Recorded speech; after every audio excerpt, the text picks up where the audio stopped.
Hello and welcome back to Language, Culture, and Dr. Lou. And so today I'd like to share part three to my Common Knowledge is Full of Myths video series here.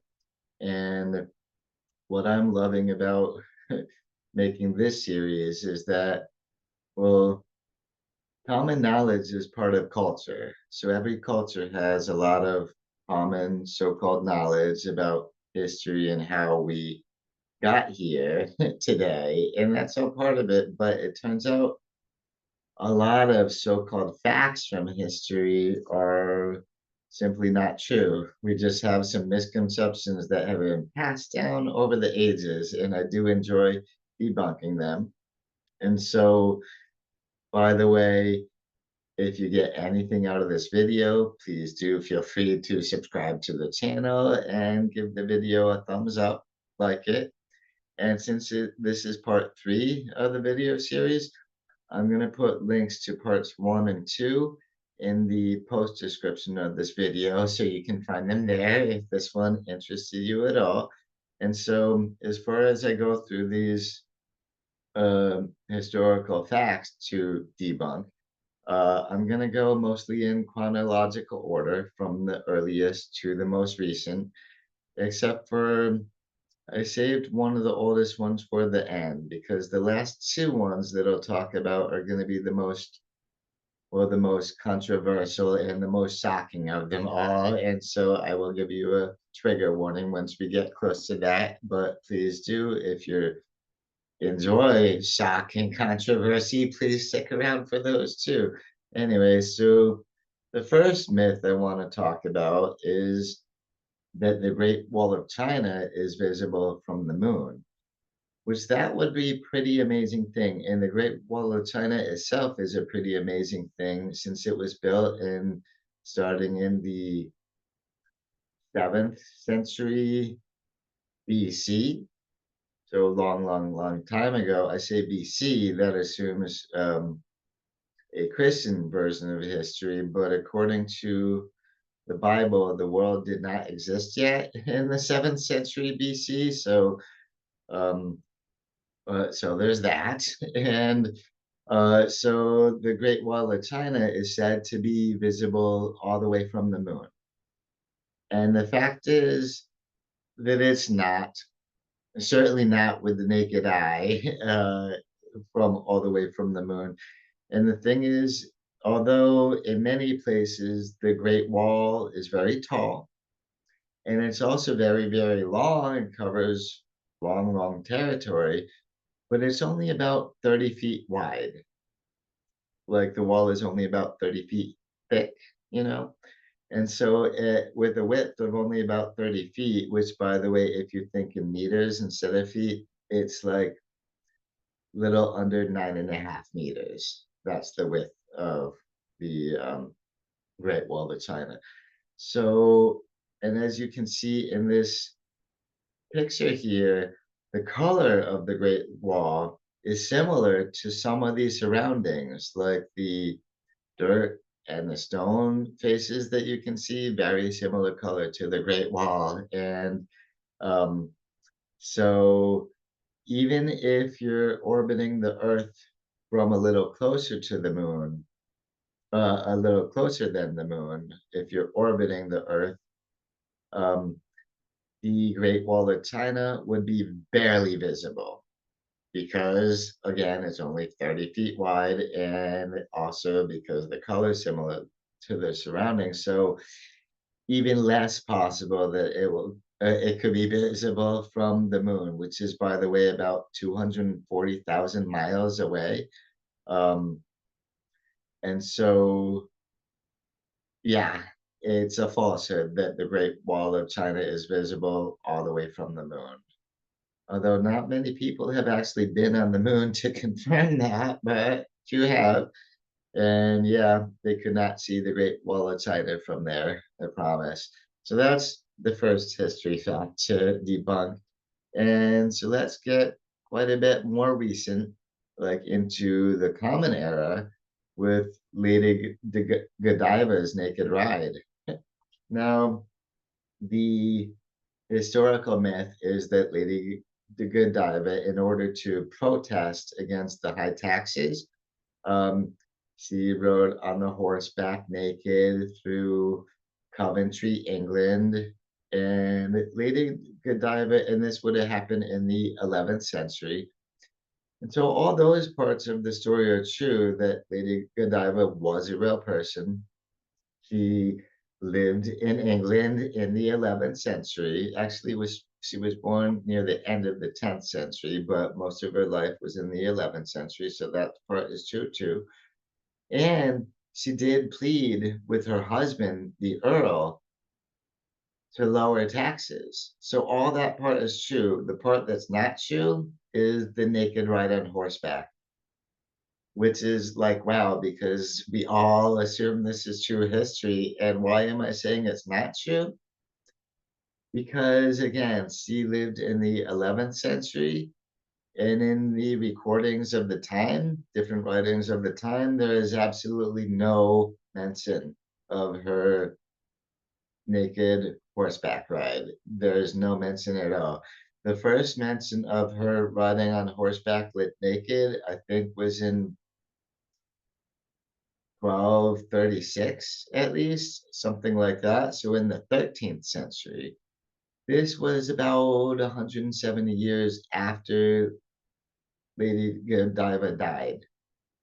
So if you haven't, if we don't have any records from the time she was at, and it was very possibly invented nearly 2 centuries after she was gone. So this was certainly, yeah, if this were true at all, I would have expected some recordings in history a good 200 years earlier when she would have been young enough to take the naked horseback ride. So sorry to burst your bubble if anybody was thinking of that as true, but it's not.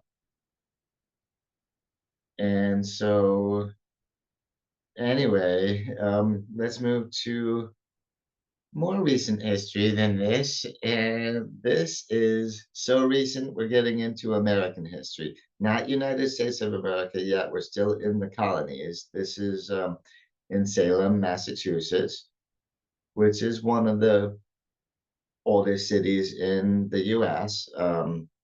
Not as old as Albany, New York, by the way, but still. Um, so we had this idea that lots of witches were burned at the stake in Salem, and that part is not actually true. Um, we have,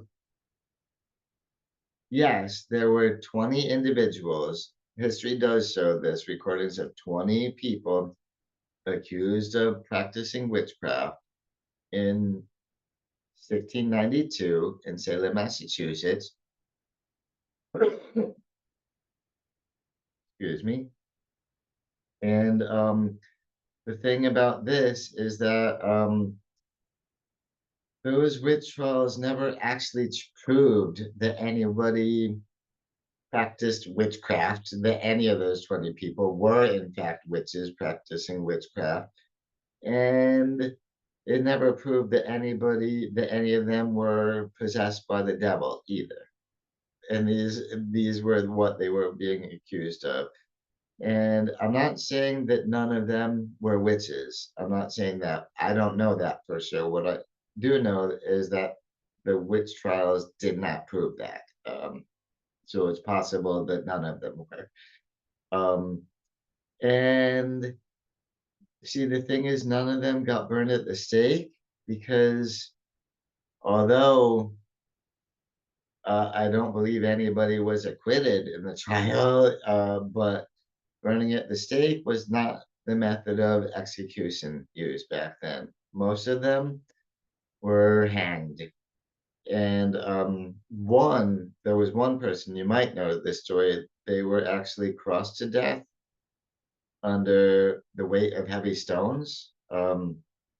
So, so that person wasn't hanged, but the rest were pretty much hanged.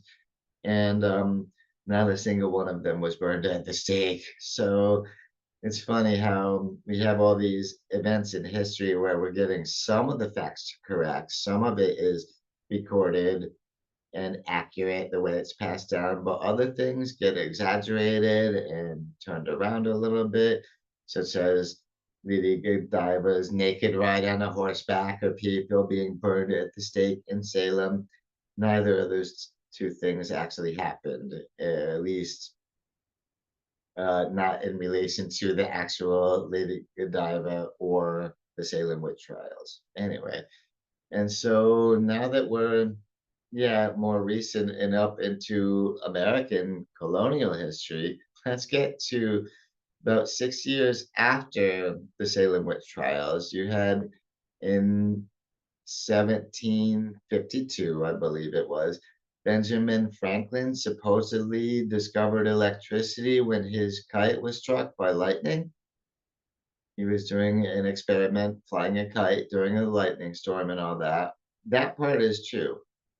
But what's not true is that he he did not discover electricity and his kite was not struck by lightning. So both of those parts are falsehoods. Now, although he did have an experiment going on that involved flying a kite in the lightning storm and having a key tied near the end of the kite string so he could try will test and see if it got electrically charged and whatnot. But the thing is, electricity was already widely known at the time to exist, so he did not discover it. What his experiment was about was see he was trying to prove whether lightning had electrical properties, aka he was trying to prove whether lightning is electricity or not. And his experiment was successful because he did fly the kite. And when he saw the fibers on the kite string moving upward as if it were charged with electricity, then he went and touched the key on the kite string, and he felt the charge from, and that charge on the key was from the air around it that had been electrically charged. There was a lot of electrical current moving into the air in the storm, probably in the water that was coming down in the rain, but whatever. And so that's what charged the key with electricity. So his experiment was successful. He proved that lightning is electricity, or at least has electricity in it. But the thing is, he did not discover electricity. That was already known. And also, his kite was never struck by lightning. And how do I know that? How do we know that, rather? Um, there was actually a professor in St. Petersburg um, a few months after this who reattempted the same experiment to see if this would work. And his kite was indeed struck by lightning. And he died as a result of that because, if you're the thing tethering that kite string to the ground, that electricity is going to come right through you, and that's it for you, right? And so Ben Franklin's kite was never struck by electricity, and he did not discover electricity either. All he did, well, what he did in fairness to history is he discovered that lightning has electrical properties. So he pretty much proved that lightning strikes are bolts of electricity coming down, but that's really not the same as discovering electricity. And certainly his kite was absolutely not struck by it because if it had been, he would not have lived to tell the tale. Similar to that professor who tried the same experiment a few months later. So in that way, Ben Franklin is lucky that his experiment worked without his kite even having to be struck, because that could have been deadly for him. And so Now we're getting even closer to when the United States would become a country as opposed to a bunch of colonies, but we're back in Europe. And this is a slide I brought up when I did a video about misinterpreted quotations throughout history and misunderstood quotes from history. And this one is good because everybody thinks that Marie Antoinette said, "Let them eat cake." And so Marie Antoinette, of course, was the Queen of France, well, the last Queen of France before the French Revolution and during. And she was wife to King Louis the 16th. And so the two of them ended up not being royalty because then comes the revolution and off with their heads and all that. Um, and so it said that Marie Antoinette said, "Let them eat cake." And honestly, she didn't. Who did say, "Let them eat cake"? The words were actually, "Qu'elle mange de la brioche." And brioche is not exactly cake, but it's similar enough. So I'm not really picking on them for that difference in the translation. Um, what I'm saying is that Marie Antoinette did not say this. This quote actually came from the Great Princess or the Ideal Princess in a book by Jean-Jacques Rousseau, which was published, I think, in 1766.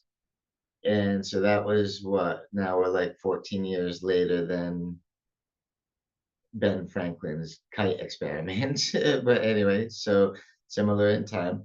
And this would be a little over a decade before the French Revolution. This book came out. So Marie Antoinette would have been queen at the time and all that. But well, no, actually, she wouldn't have been queen yet. And this is part of how we know she didn't say this. In 1766, when the book was published, she was only 11 years old. And she was Spanish, actually. She was Spanish nobility that ended up getting married to a French royal and all that. So she was 11 years old at the time when this book was published and had never set foot in France. And so it wouldn't make any sense that in response to a criticism about, oh, mothers and the people can't afford their bread, they have no bread to eat. Um, and she would be so out of touch that she said, "Oh, let them eat cake instead." This is not possible. She had never been to France. She was just a little kid at the time. Well, back in those days, 11 years old might have not been considered such a little kid, but still, throughout the time, she was just naive and would not have known anything. So this is a quote from a very talented writer, Jean-Jacques Rousseau, that was misattributed to Marie Antoinette. It was actually from a fictional character. And historians have decided that this reference, if the Princesse Ideale in Rousseau's Confessions was inspired by a real historical figure, it would have been Marie Therese, a former queen of France. She was wife to King Louis XIV, but King Louis XIV reigned a good 75 years before Louis XVI and Marie Antoinette. So that would kind of make some sense that Jean-Jacques Rousseau would have this history to inspire him while writing this. Um, but yeah, so it turns out this, yeah, if it was any real historical figure, it was a different Marie entirely. And by the way, both of them were Spanish, so their original names was more like Maria. But anyway, so that's yeah, that's the thing. Marie Antoinette never said let them eat cake. And I don't believe she was quite the monster that people paint them to be. I think she was just sort of more naive and exploited by other royals. But anyway, that's my opinion. But there you go. So Marie Antoinette never said let them eat cake. If any Marie, it was a different one many decades earlier, but possibly nobody named Marie and just a princess from the writings of Jean-Jacques Rousseau. Anyway, so let's get to even a little more recently, and this is to America. Oh, I'm sorry, I promised a trigger warning. So remember when I said at the beginning I would save the two most shocking and controversial ones to the end? The next two are going to be those, are going to be shocking and controversial. So if you want to stop the video now, that's fine. I understand. But please do remember to give it a thumbs up anyway. And again, please do subscribe to the channel. And so now moving on, this is pretty controversial because in the Western world, in the US and other parts of Western civilization, we tend to have this misconception that the Nazis were defeated mostly by the US and the UK during World War II. This is, and so I'm not trying to say that the US and UK were not important in defeating the Nazis, but because they very, very much were. Okay. Like in the storming of Normandy on D-Day and all of this to help liberate France, to help get a foothold on mainland Europe where the war was going on, all that was super important. All right. And also the US, dropping a couple A bombs on Japan, that also helped bring the war closer to an end. But when we're talking about who killed off the most Nazis of anybody, that would be Russia, actually. And it turns out the Russian army, the Soviets, they killed 4 times as many Nazi soldiers on the battlefield as the United States and the United Kingdom combined. It was just, there was another front to the war, and Russia also suffered more losses than the United States and the United Kingdom combined to their own uh, force of soldiers. So they suffered huge losses. In my thinking on why we're not giving them credit for that in Western civilization, why we're sort of glossing over that when we describe the history of World War II, is because pretty much ever since this war, Russia has been an enemy to Western civilization. They pretty much still are to this day. I mean, like, that's a lot of what the war in Ukraine is about right now, is Ukraine is siding with the West. But anyway, um, and yeah, with the Cold War going on, and I think another reason why we don't give Russia too much credit is we know they were also up to no good, right? In World War II, the Baltics, Latvia, Lithuania, Estonia, when they saw the Soviets coming to defeat the Nazis there, they were all like, oh, hooray, they're here to save us from the Nazis. But it was about to get so much worse in the Baltics. The Soviet occupation, I mean, they had their own work camps and all these monstrosities. It was, yeah, things were not getting a whole lot better in the areas that the Soviets then occupied. So that was really another rough part of history. So it's my feeling that with the animosity between the West and Russia, and then that Russia was also up to, well, no good as far as, well, I suppose that's a matter of opinion, but I think this is all why we don't give them as much credit as they pretty much earned in World War II for the number of Nazi soldiers that they got rid of. Um, so yeah, so that's the thing. Turns out that uh,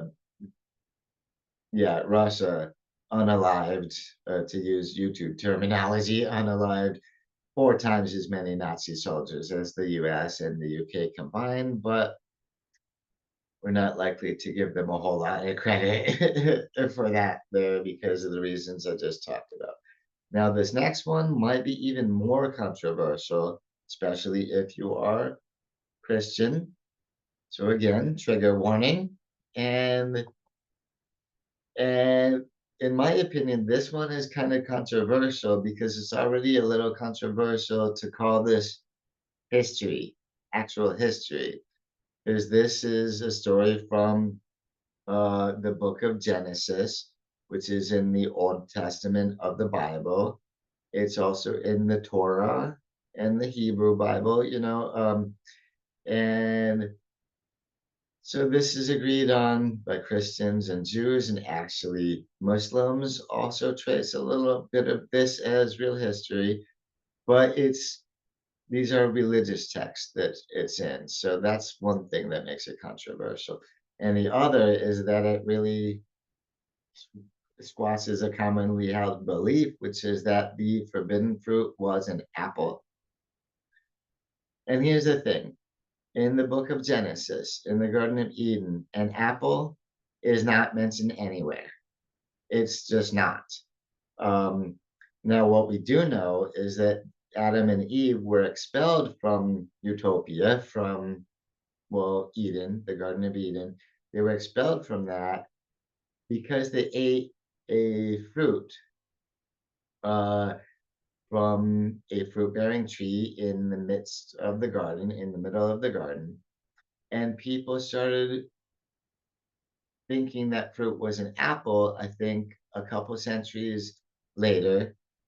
Well, this would be many centuries later from the story, but I mean, in the second century, there was a translator named, I think his last name was Ponticus, um, and he was translating the Old Testament, and he mistook, one, I think, made the false connection that the apple tree in the Song of Solomon, which is also known as the Song of Songs, was the same tree as the fruit bearing tree in the book of Genesis in the Bible.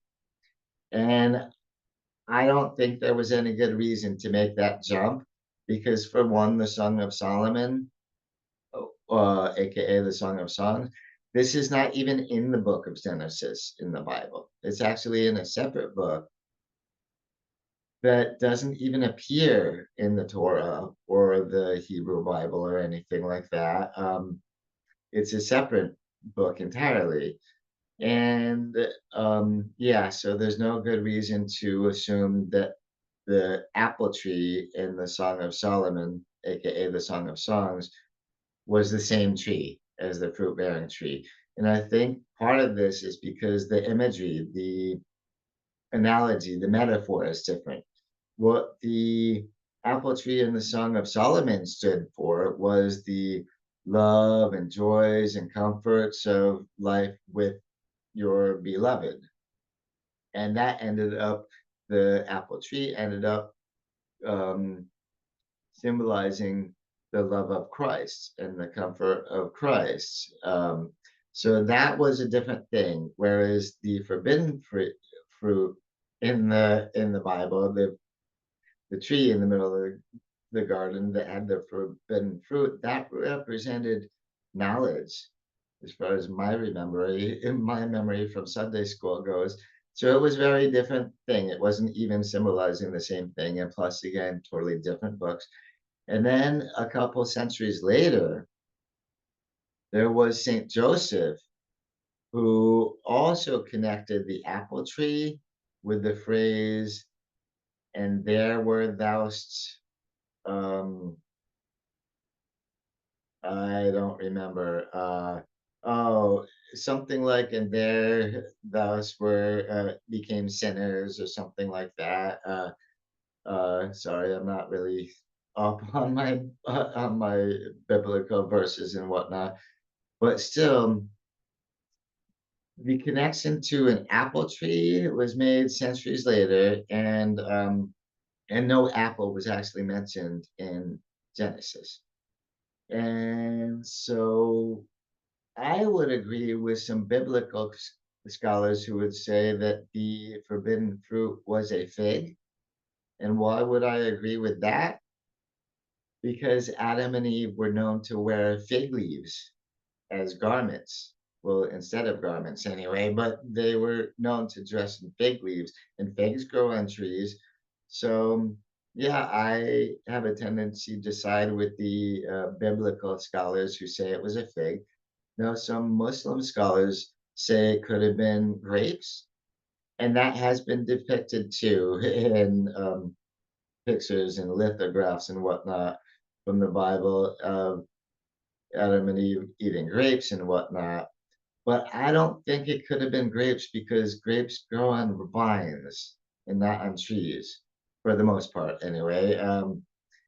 And even if a grapevine got rolled up a tree and was on it, that might even kill the tree. It would be very bad for the tree. And that doesn't sound like something that would have happened in the Garden of Eden to me anyway. So yeah, so I think it's most likely that the forbidden fruit was a fig. Although it also brings to mind one possibility from I don't know if you remember the movie White Man Can't Jump, and I mean the original one from like the late 80s or early 90s with Woody Harrelson and Wesley Snipes. Rosie Pol- Rosie Perez was a main character in there, and she won on Jeopardy a bunch of times. They were doing a category on Jeopardy, and it was about things that begin with Q, and it was mentioned the forbidden fruit in the Bible, and she answered quince. So that's an interesting. Maybe she was right about this. A quince is a little. It's not exactly like an apple. It's actually similar because the skin would be similar and all that, but it's pear-shaped. It's a yellowish, pear-shaped fruit. But anyway, so the Bible actually never mentions what specific fruit it is. And all these things of people inferring it are just guesses. So the truth is, we don't know what the forbidden fruit was, which to me seems fitting because that fruit was supposed to be was supposed to give you knowledge. So if we never had it, then why would we know? But anyway, there you go. So yeah, so that was yeah. That was it. Promise not to shatter any more bubbles. Again, like I said earlier, please give the video a thumbs up. And thank you to everybody who watched this video because if you watch it to the very end, it makes all the difference and it means so much to me. And so, yeah, please do subscribe to the channel if you haven't yet. That would mean so much to me. And so, yeah, thanks again for sticking around. And I look forward to talking to you in the next video. So, till then, catch you around next time.